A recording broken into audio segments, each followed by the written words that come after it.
10 சட்டமன்ற உறுப்பினர்களும் கோவைக்கு ஏதாவது ஒன்று கேட்கின்ற பொழுது, கோவையினுடைய வளர்ச்சி திட்டங்களுக்காக நாங்கள் குரல் கொடுக்கின்ற பொழுது, நான் கோவைக்கு அடுத்தது வந்துட்டே தானே இருக்கேன்னு முதலமைச்சர் சொல்றாரு. எதுக்கு வர்றாரு? அண்ணா திராவிட முன்னேற்ற கழகத்தின் ஆட்சியில அடிக்கல் நாட்டிய பாலங்கள், வேலை நடந்த பாலங்களுக்கெல்லாம் ஸ்டிக்கர் ஓட்டுறதுக்காக கோயம்புத்தூர் வந்துட்டு இருக்கார். ஸ்மார்ட் சிட்டி திட்டம், கோவையிலே இந்த கோவை மாநகரம் ஒரு ஸ்மார்ட் சிட்டியாக வர வேண்டும் என்பதற்காக பிரதமர் மோடி அவர்கள் பாஜக ஆட்சி செய்கின்ற மாநிலங்களை எல்லாம் கூட அதிகமாக தமிழகத்திற்கு ஸ்மார்ட் சிட்டி திட்டங்களை கொடுத்தார். எதற்காக? தமிழகத்து மக்கள் கடுமையான உழைப்பாளிகள், அவர்களிடம் 1 பைசா கொடுத்தால் 10 பைசாவாக திருப்பி வளர்ச்சிக்கு கொடுப்பார்கள் என்கின்ற நம்பிக்கையோடு நமக்கு வாரி வாரி கொடுத்தார். கொடுக்கின்ற இடத்திலே பிரதமர் மோடி இருந்தார். அவரிடம் எடுத்துக்கொண்டு தமிழகத்தை வளர்ச்சி பாதையில் எடுத்துச் செல்வதற்காக அண்ணன் எடப்பாடி அவர்கள் அன்று இருந்தார். இப்போது சொல்கிறார்கள் அடிக்கடி கோயம்புத்தூர் வரும். அடிக்கடி கோயம்புத்தூர் எதுக்கு வர்றீங்க? அதிமுக ஆட்சியில் இருக்கக்கூடிய திட்டங்களை எல்லாம் நிறைவேற்றுவதற்கு, ரிப்பன் கட்டுவதற்கு, ஸ்டிக்கர் ஓட்டுவதற்கு வந்து கொண்டிருக்கிறீர்கள் ஸ்டாலின் அவர்களே. கோவை மேற்கு மண்டலம் மட்டுமல்ல, தமிழகத்தினுடைய வளர்ச்சிக்கு மிக முக்கியமான ஒரு நகரம்.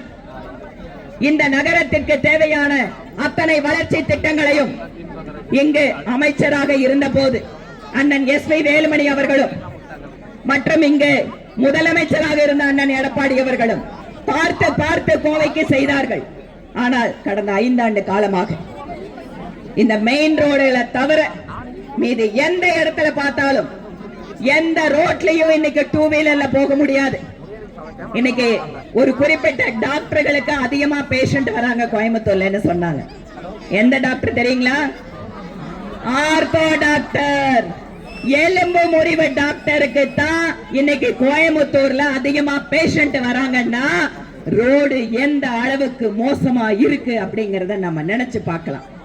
இதோ அண்ணன் பொள்ளாச்சி ஜெயராமன் அவர்களும், அன்பு சகோதரர் திரு ஏ.கே. செல்வராஜ் அவர்கள், திரு தாமோதரன் அவர்கள், அண்ணன் கந்தசாமி அவர்கள், நம்முடைய அம்மன் அர்ஜுனன் அவர்கள் எல்லாரும் சேர்ந்து கோயம்புத்தூர்ல ரோடு கிடையாது, ரோடு போடுங்கன்னா 4 வருஷமா ஒரே பதில சொன்னாங்க. ஒரே பதில சொன்னாங்க. 200 கோடி ரூபாய் கோயம்புத்தூரின் ரோடுகளுக்காக கொடுத்திருக்கிறோம் அப்படின்னு 4 வருஷமா ஒரே 200 கோடி ரூபாயை மட்டும் சொல்லிக் கொண்டிருந்தது திமுக அரசு.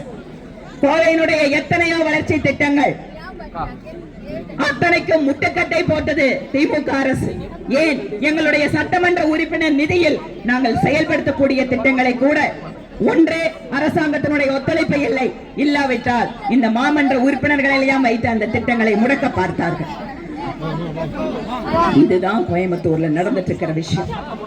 இன்று பாரத பிரதமர் நரேந்திர மோடி அவர்கள் ஆயிரக்கணக்கான கோடி ரூபாய்களை தமிழகத்திற்கு தருவதற்காக காத்துக் கொண்டிருக்கிறார். அன்பு சகோதர சகோதரிகளை, எத்தனையோ திட்டங்கள் இங்கு முடக்கப்பட்டிருக்கிறது. விஸ்வகர்மா திட்டம், கைவினை கலைஞர்கள் அவர்களுக்கென்று இலவசமாக அவர்களுக்கு பயன்படுத்தக்கூடிய கருவிகள், இலவச பயிற்சி, அவர்களுக்கென்று தனியாக மார்க்கெட்டிங் வசதி, எல்லாவற்றையும் திமுக அரசு முடக்கி வைத்திருக்கிறது. பதிவு செய்யப்பட்ட விஸ்வகர்மா சமுதாய மக்களுக்கு கூட அந்த திட்டத்தினுடைய பலனை கிடைக்காமல் பார்த்து கொண்டிருப்பது திமுக அரசு. இத்தனை திட்டங்கள் கொடுத்தாலும் இங்கு டபுள் என்ஜின் சர்க்கார். டெல்லியிலே கொடுப்பதை சென்னையிலே அண்ணன் எடப்பாடி அவர்கள் ஒவ்வொரு மாவட்டத்தின் வளர்ச்சிக்காகவும் பயன்படுத்த வேண்டும் என்றால் 26 நாம் இங்கு அத்தனை தொகுதியும் ஜெயித்தாக வேண்டும்.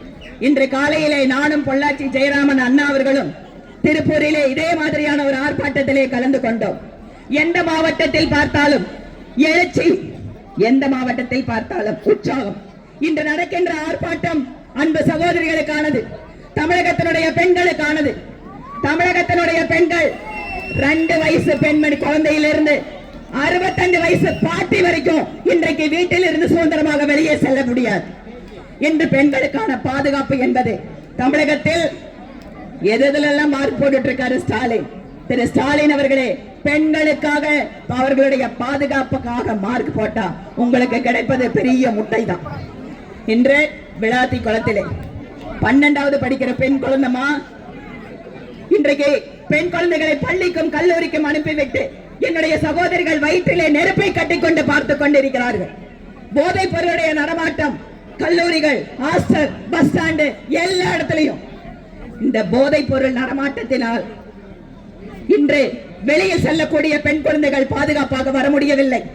இந்த போராட்டம் என்பது தமிழகத்தினுடைய பெண்களுடைய மானத்தை காப்பாற்றுவதற்காக நம்முடைய புரட்சி தலைவி அம்மா அவர்கள் இருக்கின்ற பொழுது ஒரு பெண்மணிக்கு ஏதாவது ஒன்று நடந்தால் அவர்களுடைய கட்சியில் அவர் எவ்வளவு பெரிய அமைச்சராக இருந்தாலும் கூட உடனடியாக தூக்கி வெளியே எறியக்கூடிய தைரியம் அம்மாவுக்கு இருந்தது. ஆனால் இன்றைக்கு தமிழகத்தில் பெண்களுக்கு எதிராக குற்றங்களில் ஈடுபடக்கூடியது 90% திமுக கட்சிக்காரங்க. திமுக கட்சிக்காரங்க பெண்களுக்கு எதிரான அத்தனை குற்றங்களிலும் ஈடுபட்டு விட்டு அமைச்சர்களோடு செல்ஃபி எடுத்துக் கொண்டிருக்கிறார். முதலமைச்சர் ரீல்ஸ் போட்டுட்டு இருக்காரு. திரு ஸ்டாலின் அவர்களே, நீங்க தாராளமா ரீல்ஸ் போடுங்க. 2026 மே 4க்கு அப்புறம் நீங்க ரீல்ஸ் மட்டும்தான் போட போறீங்க. வெறும் ரீல்ஸ் மட்டும்தான் நீங்க போட போறீங்க. ஏனென்றால் ஒவ்வொரு வீட்டிலும் இருக்கக்கூடிய தாய்மார்களும் சகோதரிகளும் முடிவு செய்து விட்டார்கள். திமுக ஆட்சியின் தொடரும் என்றால் எங்கள் பெண் குழந்தைகளை பள்ளிக்கு அனுப்ப முடியாது, எங்கள் பெண் பிள்ளைகளை வேலைக்கு அனுப்ப முடியாது. இப்படிப்பட்ட கொடுமையான சூழல் தமிழகத்தில் இருக்கக்கூடாது என்பதில் எங்கள் அன்பு சகோதரிகள் உறுதியாக இருக்கிறார்கள். 26 தேர்தல் என்பது தமிழகத்தினுடைய எதிர்காலத்திற்கான தேர்தல். தமிழகத்தினுடைய சகோதரிகளுடைய மானத்தை காப்பாற்றுவதற்கான தேர்தல். எங்கள் சகோதரிகளுடைய பெண் குழந்தைகளுடைய எதிர்காலத்தை காப்பாற்றுவதற்கான தேர்தல் என்பதை மனதில் வைத்துக் கொண்டு நாம் அத்தனை பேரும் ஒன்றாக இணைந்து ஒரு தாய் பிள்ளைகளை போல போட்டியிடக்கூடிய அத்தனை வேட்பாளர்களும் நம்முடைய வேட்பாளர்கள் ஒவ்வொருவரும் ஜெயித்தாக வேண்டும் என்று நம்முடைய பணியை துவக்குவோம். தேர்தல் நேரத்தில் அறிவிச்சாச்சுன்னு சொன்னா பூத் கமிட்டியை பார்க்கணும், ஊர்ல இருக்கிற பெரிய மனுஷங்களை பார்க்கணும், நம்ம போய் நம்ம சின்னத்தை பிரபலப்படுத்தணும். ஆனால் தேர்தல் அறிவித்தும் கூட தமிழகத்தினுடைய பெண்களுடைய மானத்தை காப்பாற்ற வேண்டும் என்றால் இவர்களுக்கான குரலாக நாங்கள் இருப்போம் என்று தேர்தல் அறிவித்த பின்பாக கூட இந்த பெரிய ஆர்ப்பாட்டத்தை நம்முடைய கட்சிகள் இங்கு நடத்துகிறார்கள். இந்த போராட்டம் என்பது இது தேர்தலுக்கான போராட்டமாக இல்லாமல் தமிழகத்தினுடைய எதிர்காலத்திற்காக, தமிழகத்தினுடைய பெண்களுக்கான போராட்டமாக மாறிக்கொண்டிருக்கிறது.